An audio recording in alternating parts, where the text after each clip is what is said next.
Okay? All right, so you have on your sheet this question. I want you to think about this. As we're going over this information and seeing how did socialism grow as a movement, okay, within each country, right? And how revolutionary was it? Keep that in mind as we go through this. We all know this, okay?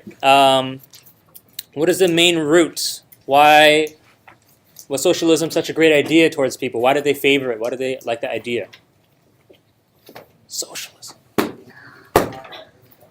Society. Which social class favors socialism the most? Why? Okay, because there's more of a what? There's a gap, right? An economic gap between, yes, the haves and have-nots, the poor and the wealthy. Okay, and so it's a negative response to certain things that are happening during this time. What are the certain things we were talking about? What's that major event that happened in this time? It's the second one now. Second Industrial Revolution. Okay, so throughout the Industrial Revolution, right, a lot of socialists are saying, hey, industrialization, you're a problem, right? You cause us to be more poor. Also, even nationalism is going to be a problem too. Now, is this an absolute? No, but in many ways, we're going to see why. Okay, and the main goal. Who is the main social class again? What do we call them?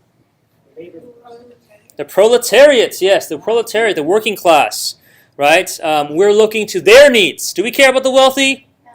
No, because they already got themselves, okay? They're already set. They're good. They're happy, right? They're living well, right? And then you have everyone else that's still struggling. So, nationalism was seen as negative towards socialists because they saw that the government was using it to divert the attention of the people and just saying, who really cares? Well, not who really cares, but it doesn't really matter that you guys are struggling through life, right? What matters is our country, right, is on the rise. And the social issues and the social conflicts between the classes, push that aside, okay? So nationalism was kind of that mass we're talking about. And when we go into World War I, socialists are going to come to the standpoint that they are not supporting war, okay? Because they realize that the working class is often put in the front lines, and then what happens to the front line? You don't have a very high survival rate, yes, okay? All right, Karl Marx, Communist Manifesto. Okay, we know, obviously, he has a what view on industrialization?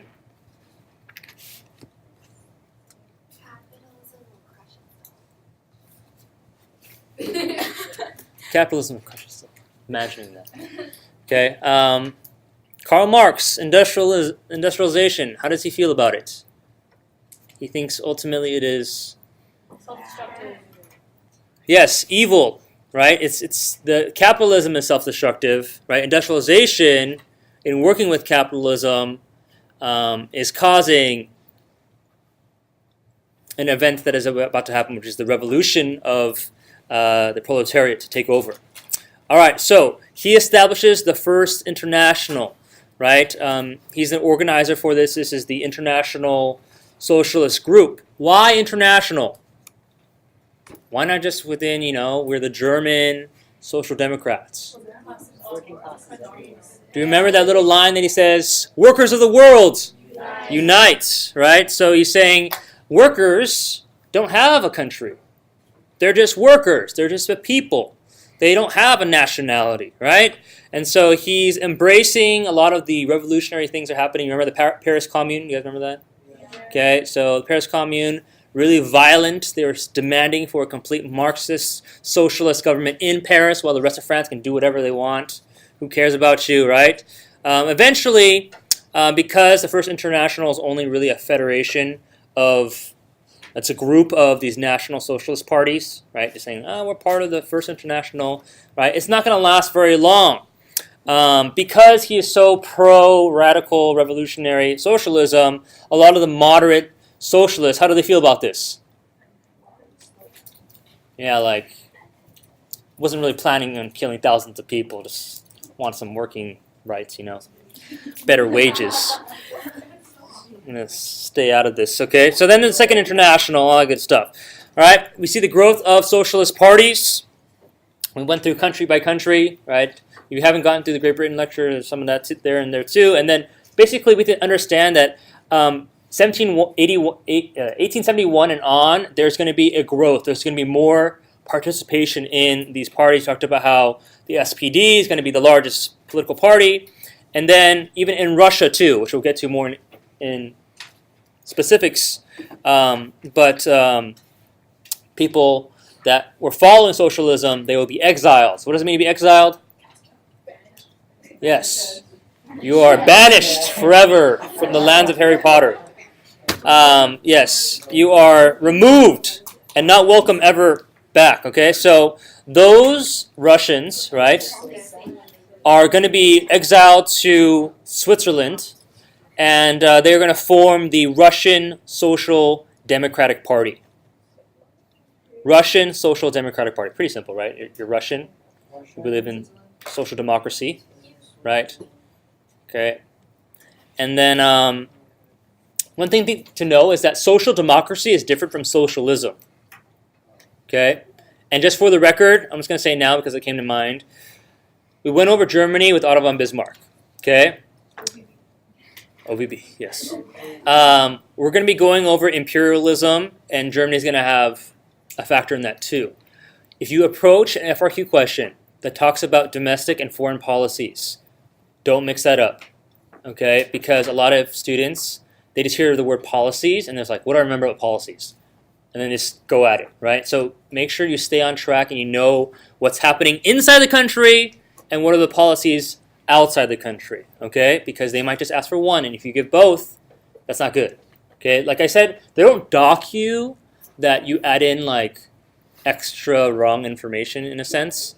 But if you're not answering the prompts because you're being led astray in a sense, that's going to be a little scary for you, okay? All right, so offshooting from socialism, then we have revisionism, which you guys are very familiar with, okay? What is revisionism? Okay, good. What's that root word that we see in revisionism? See, gradual and revisionism? Yes, to revise, right? Okay, so are these the radical socialists, the revolutionary socialists are trying to make major epic changes? But the more what? Moderates, okay? So we got to keep that political spectrum understanding right there. All right, so moderate socialists are trying to update Marxian doctrine, Marxist doctrines, right? The belief that Karl Marx has, that's not so fitting to our current circumstances. Come on, right? That doesn't really fit, right? We're different in England. All right. What makes it different? Well, people have the right to vote, right? By having the right to vote, they now have what we call political participation. Age of mass politics. Okay. Do we see the themes connecting now? Okay. In a nation state that is growing and more people are participating, what they actually vote, hey, I'm actually getting and seeing the changes that I'm looking for. And so their attention is now focused on the elections rather than trying to overthrow the government, change the government through a more militant, violent way. Okay? So their approach is changing by participating through legislature, right? And that's what they're demanding for. Okay? Not only that, but we talked about after 1850, the standard of living is improving. If your lifestyle overall is, on the up and up, right? Like Target, up and up, right? Do you feel like you need to make as many extreme demands? No, because you're kind of like, well, it's not that bad. I mean, like compared to 100 years ago, man, that was terrible, right? Times are better now, right? Everyone owns a smartphone now, right? All right. More or less. Okay. Yes. Labor unions. Okay, how do governments approach labor unions at this point in time in history? Okay, all right, let's back up. We remember what a labor union is, right? Yeah. Right? Laborers are forming a union because they need to have one united voice. Governments before were very what? Conservative. Conservative, hostile, right? They were against it, but now they're more open to it, right? You remember this? they're more open to labor unions because people are making all these demands. They are pushing for reforms to appeal to their cries and saying, okay, like, we'll work something out, right? And they pass a law, right? And over time, different reform acts and all that kind of stuff, there's more toleration towards labor unions, and governments are now accepting them. And another reason why revisionism is kind of the next practical way of doing things, it's because of these bread and butter issues, okay? So the reason why it's called bread and butter is like, maybe not for some Asian families, right? You don't really use butter. But I know you use butter, but you don't normally use butter because it's not part of your culture, okay? All right. You guys use like canola oil. All right. Bread and butter. Rice and canola oil, okay? The main thing is it's the main meat of things, the main important core issues, the practical issues. So if I am a worker in a factory, okay, at the end of the day, what is the most important thing to me? Money. Money. What is money like? Money, rain on me, right? No, like what kind of money? Hard work.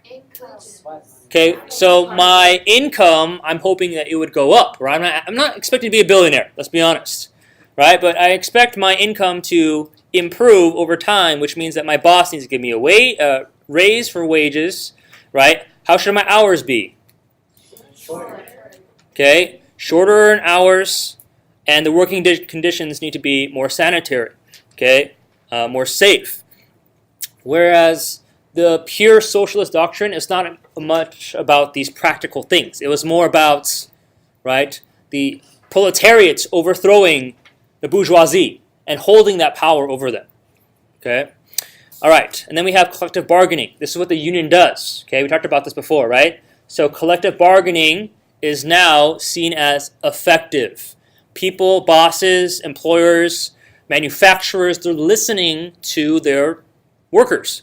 And they're saying, okay, we're willing to work and negotiate how we can get better working conditions for you. A lot of pure socialists are saying, dude, you guys are selling out. Hold to the idea of pure socialism where there isn't, right, private property, where there isn't these property owners still commanding you and owning you, right? So they're kind of like, just want to live, man. Just want to eat and feed my family. What do you want me to do, right? Strikes are being effective, right? Employers are listening. All right. Jean Juarez. What's the big deal about this guy? Where is he from? Where is he from? Spain. Glad I asked that question. He is from France. Okay, maybe I said it in it. I didn't roll my tongue. Juarez.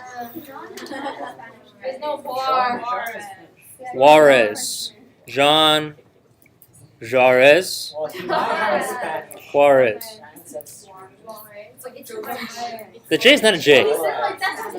It didn't sound Spanish. I didn't say it in a Spanish accent, did I? All right. It's from France. So what? So what is from France? Who cares? All right, here we go. Alec. He's from France. Big deal. Who cares? Why is he important?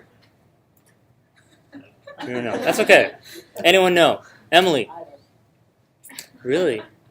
Really? It's not in your textbook? No. Really? Yeah. Oh, important guy. No wonder he's like, I talked about him in the notes anyways. Okay, he is going to be leading the French Socialist Party, right? And we talked about how the National Assembly, the Chamber of Deputies, they're going to be having more seats this Socialist Party is going to gain more seats in the Chamber of Deputies. Okay? And so the thing about him was that he was at first very much like a staunch revolutionary type of guy, and then over time really like he was more practical, okay, and he became more of a revisionist in the end, right? But we have Edward Bernstein, okay, what country is he from? Germany, okay. Does Germany have a socialist party? Yes, they do, okay, and so he actually had some contact with Karl Marx and Friedrich Engels. But he was the leading guy for revisionism.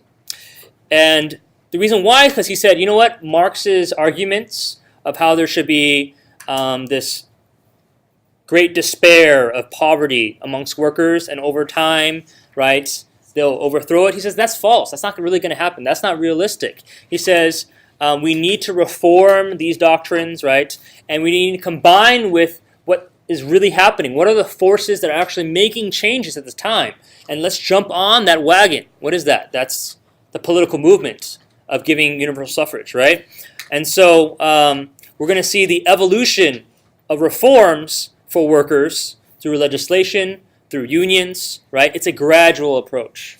And moderation is going to kind of go about throughout Europe more and more, because many would talk revolution, but really they practice reformism, okay, or revisionism. They're just putting out reforms. They're not really seeing a lot of revolts. Until after, then we have, Russia and Soviet Union and Lenin and all that good stuff. We'll get there, okay?